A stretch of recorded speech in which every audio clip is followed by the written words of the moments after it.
Musik, musik, waktu dan tempat kami bersilakan. على النبي المصطفى محمد.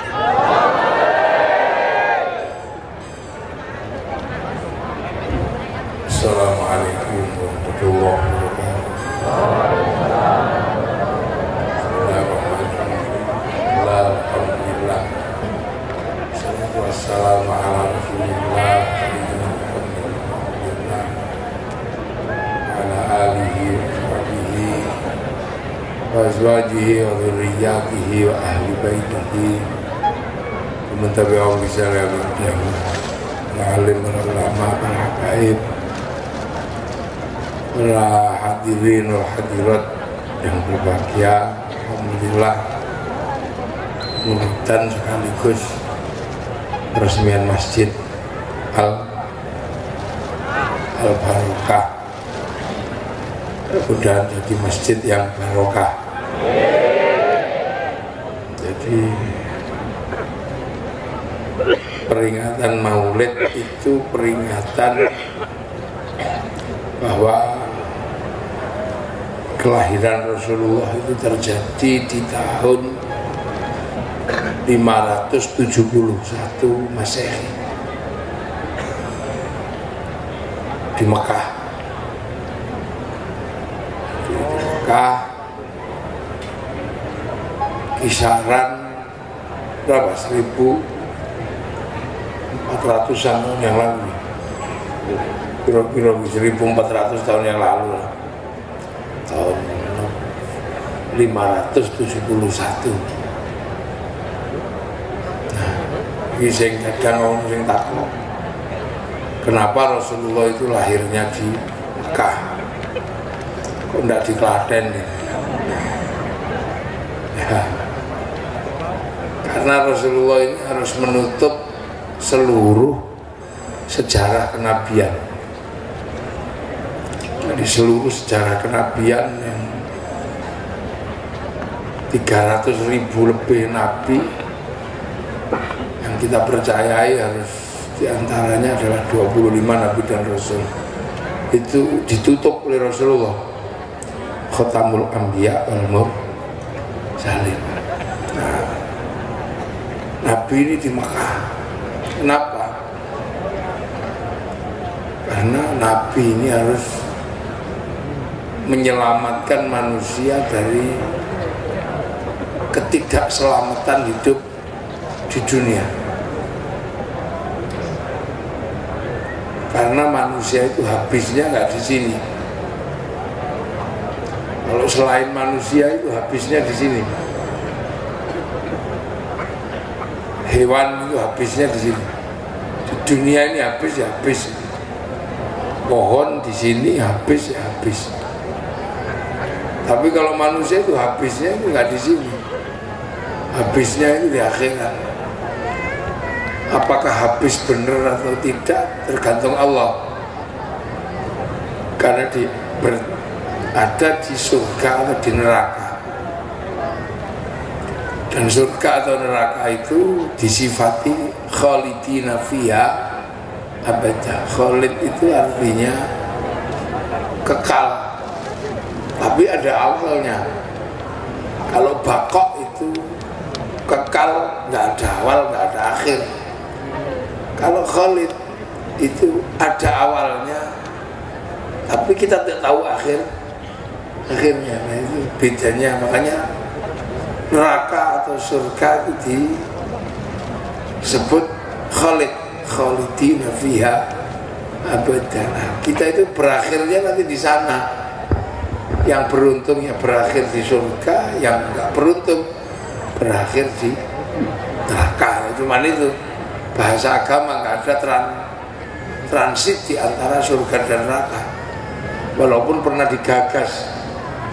Jadi ada yang menggagas tempat transit antara surga dan neraka untuk rehabilitasi. Itu pernah ada, digagas oleh Wasil bin Aqqa namanya, menyebut al-manzilah bainal manzilatain, tempat antara surga dan neraka. Walaupun lama-lama konsep itu hilang dan gak laku seiring dengan hilangnya Mu'tazilah. Nah, karena manusia itu berakhir di sana, maka manusia nggak boleh melupakan pencipta dunia ini. Nah, agar manusia itu nggak lupa dengan pencipta dunia, maka manusia itu selalu diingatkan oleh sosok Nabi dan Rasul. Setiap waktu selalu diingatkan.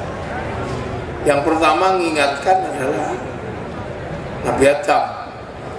Setelah Nabi Adam diingatkan sama Nabi Idris. Nah, Nabi Idris itu ada pertanyaan yang menyulitkan, karena Nabi Idris sendiri belum pernah melihat surga. Kalau Nabi Adam ditanya surga tahu karena pernah di sana, cuman kemudian transmigrasi gitu. Kalau Nabi Idris sudah nggak tahu surga, makanya umatnya udah bantah. Apalagi umatnya Nabi Nuh, anaknya sendiri sudah bantah. Nah, Nabi Nuh, setelah itu Nabi Hud, umatnya juga tambah ngeyel lagi. Setelah itu Nabi Soleh. Nah, Nabi Soleh ini sudah mulai untanya jadi bunuh. Nah, baru setelah itu Nabi Ibrahim. Nabi Ibrahim ini sudah lebih keren lagi, karena terus ada manusia mengaku Allah, namanya Namrud. Namrud inilah yang akhirnya manusia pertama yang menisbatkan diri sebagai Allah. Kalau yang sebelumnya itu cuma bangkang aja, ngeyel bantah. Ini sudah merepresentasi sebagai Allah dalam wujud kemampuan menciptakan dan kemampuan memusnahkan Namrud. Nah, orang seperti ini kemudian yang punya tugas untuk ngadepi namanya Ibrahim. Sementara pada saat yang sama Nabi Ibrahim sendiri juga bingung. Allah apa? Gusti Allah piye to betul bingung. Dikira langit, dikira srengenge, dikira bulan. Bahkan sampai akhirnya terjadi tes-tesan. Kira-kira patung ini Gusti Allah orang itu dites. Buat cok ini, petel-petel gitu. Begitu. Tinggal terakhir nanti jajal. Namrud itu Gusti Allah orang itu jajal. Tapi sebelum itu Nabi Ibrahim punya pikiran, kenapa sih manusia ini kok tiba-tiba lupa dengan Tuhan? Kira-kira selain godanya iblis, atau selain bahwa dia memang nggak pernah ketemu Tuhan, apakah ada faktor di luar itu semua? Kok iso menungso lali Gusti Allah? Faktornya apa kira-kira? Selain faktor godaan iblis sama faktor kehidupan yang semakin jauh dari Allah. Akhirnya Nabi Ibrahim mendapatkan suhuf catatan yang di situ menjelaskan bahwa salah satu kenapa manusia sampai lupa kepada Allah dan manusia berani mengatakan dirinya adalah Allah adalah karena manusia kehilangan simbol-simbol ketuhanan yang pernah ada di muka bumi. Pernah kehilangan itu. Nah, simbol-simbol kehidupan di mana manusia itu pernah menyembah Allah. Lali menungso karena kehilangan jejak. Cara wong Jawa niku kepaten obor. Jane menungso nyembah Gusti Allah petilasane nanti tau itu hilang gitu kan. Jadi enggak, akhirnya manusia enggak ketemu lagi. Akhirnya Nabi Ibrahim ya wis tak golekane kan gitu. Di antara sebab kehilangan itu adalah karena kehilangan tonggak-tonggak sejarah manusia menyembah Allah. Itu orang sing nyeritani manusia nyembah Allah terus tinggalannya apa? Buktinya apa to biyen iki ana manungsa nyembah Gusti Allah panggonane neng ndi? Terus bentuknya kayak apa sih tempat-tempat orang menyembah Allah. Nah itulah maka dari Nabi Ibrahim tak boleh aneh. Siapa tahu nanti manusia itu ketemu sejarahnya dan manusia akan tahu, oh ternyata memang mbah buyutku biyen iki yo nyembah Gusti Allah. Jenenge Namrud itu keliru, sesat. Karena ora ono sejarah yang menungso wong aku Gusti Allah. Wong mbah-mbah dhewe biyen iku biyen nyembah Gusti Allah. Lah itulah maka kemudian digoleki. Nabi Ibrahim melakukan perjalanan mencari jejak orang menyembah Allah. Nah akhirnya di tengah perjalanan yang semakin jauh dibimbing sama Allah ketemu petilasan itu, ketemu jalan Jawa ini petilasannya ketemu, ternyata itu sudah runtuh, sudah hancur ya, karena seiring waktu nggak pernah diurus, itu runtuh tempat itu, sudah tinggal balok-balok batu, tumpuan-tumpuan batu berserakan. Akhirnya tempat itu dibangun ulang sama Nabi Ibrahim. Nah itulah peristiwa membangun ulang petilasan manusia pertama kali ke dunia itu menyembah Allah itu sama anaknya namanya Nabi Ismail bangun di situ. Nah bangunan inilah yang akhirnya disebut setelah ditata ulang sama Nabi Ibrahim disebut inna awwala baitin budi'a linnasi lalladzi bibak kata mubarakah. Nah, itu yang pertama. Gila. Jadi ini loh tempat pertama yang dibikinkan oleh Allah untuk manusia agar bisa menyembah Allah. Bibak kata mubarakah. Di Makkah yang penuh barokah. Lalu yang ini yang pernah dikenal dengan Ka'bah. Wahudal lil alamin, dan akan menjadi petunjuk kepada seluruh sekalian alam. Nah begitu ketemu dengan Nabi Ibrahim itu berdoa. Nabi Ibrahim menengadahkan tangan, saking kuatnya kemampuan batin berdoa agar manusia nggak sesat lagi, sampai kakinya itu nyitak itu membekas delamaannya. Nabi Ibrahim nyitak di batu itu, saking kuatnya berdoa, batunya yang cekong. Nah kalau kita karena berdoanya nggak serius, akhirnya batunya sih gosong gitu, nggak serius. Nah ini saking serius batunya nyitak. Bunyi doanya apa? Nah ini bunyi doanya adalah Rabbana inni askantu min dzurriyyati biwatin ghairi dzi zar'in 'inda baitikal muharram. Jadi ya Allah sudah, kalau udah aku ketemu askantu min dzurriyyati, tak titipkan sudah anak cucuku di sini, tak titip loh, ini rumahmu terserah.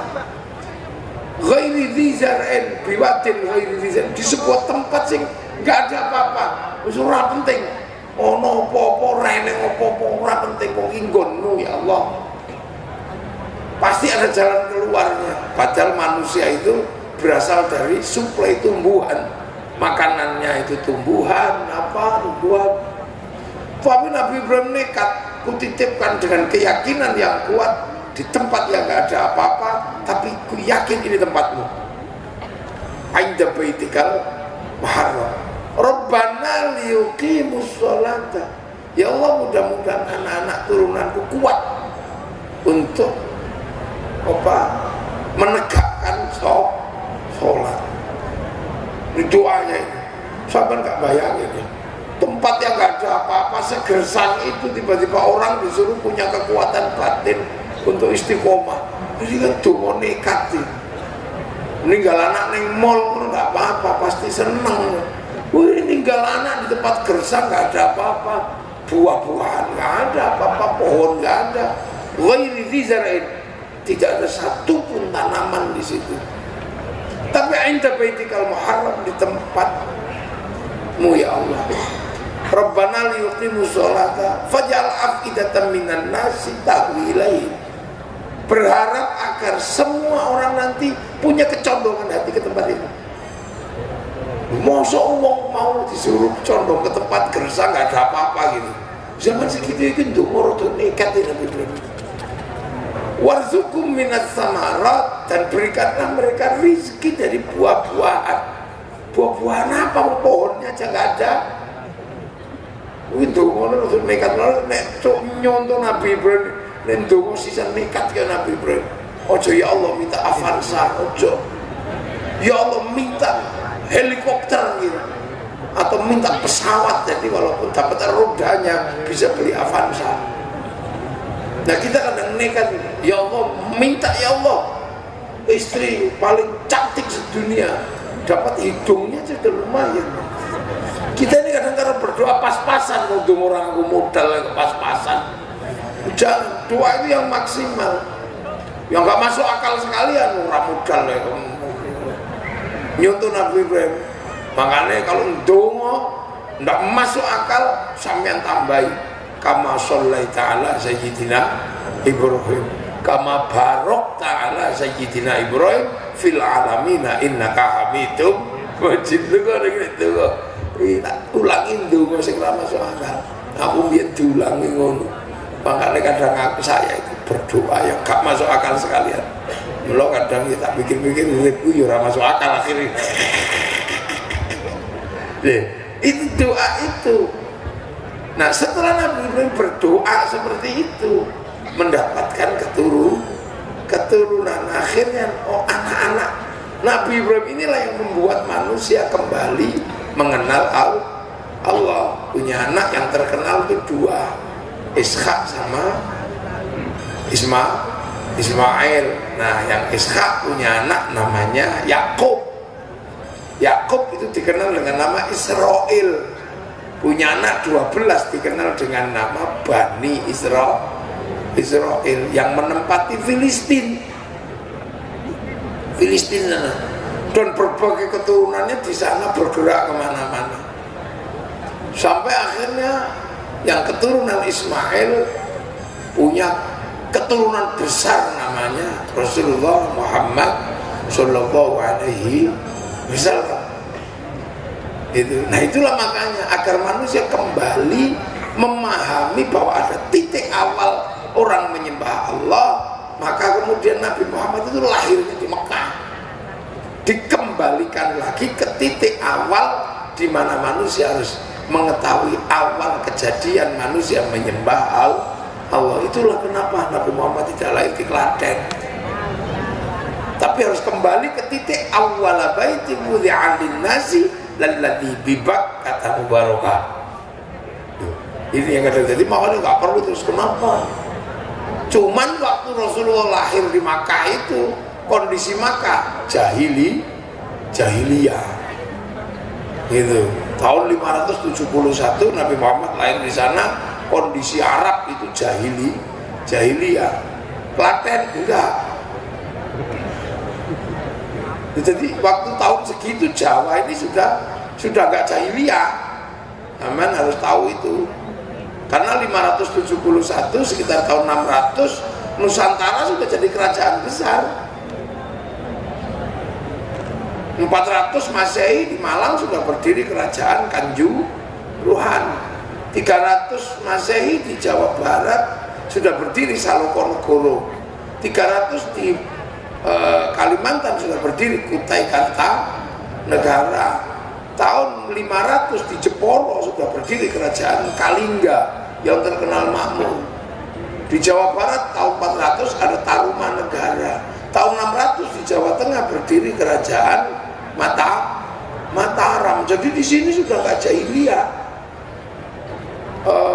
Romawi sudah maju, Persia sudah maju. Nah yang disebut jahiliyah itu ya di Arab waktu itu tahun segitu goblok betul.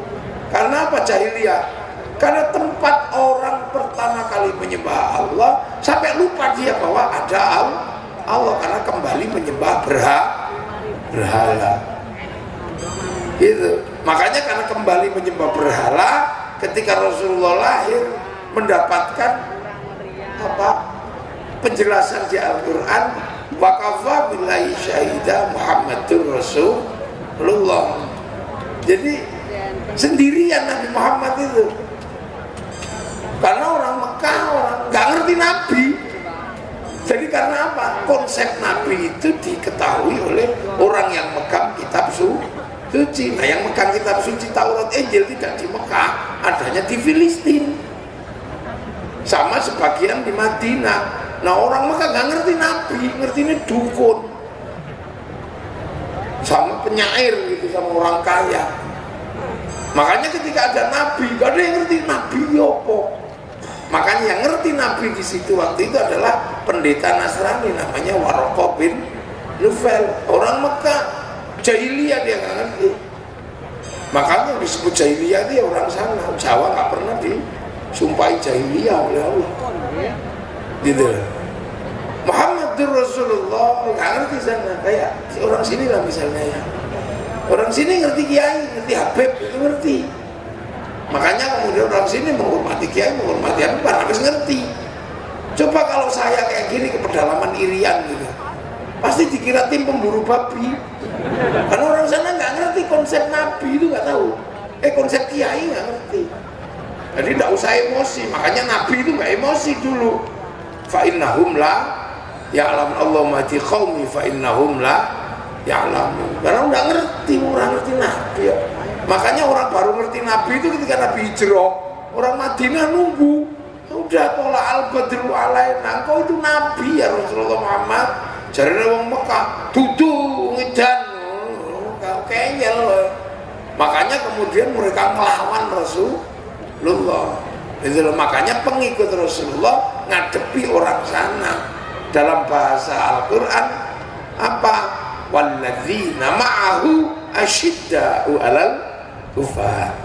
Jadi orang yang bersama Rasulullah asyidda waral kufar, galak sama orang kafir. Nah yang kafir siapa? Ya orang situ aja. Makanya yang waladina ma'ahu sahabat itu adalah Abu Bakar, Umar, Utsman, Ali, itu sahabat. Karena sahabat itu orang Mekah yang namanya Abu Bakar, Umar, Utsman.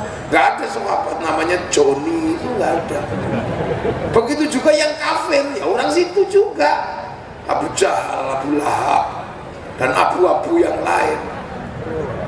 Makanya orang sini nggak pernah dikafir-kafirkan oleh Allah.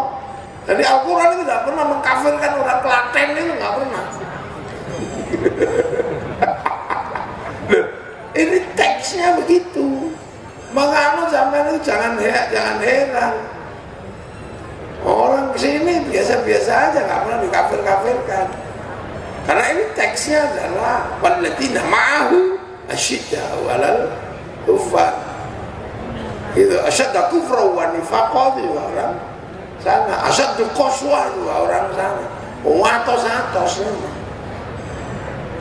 sampai akhirnya ruhama'u bainahum, rukun. Jadi antara semua kan ada Rasulullah, rukun ruhama'u bainahum, tarahum ruka'an sujada yabtaguna fadlan minallah wa ridwanan simahum fi wujuhi min atharis sujud.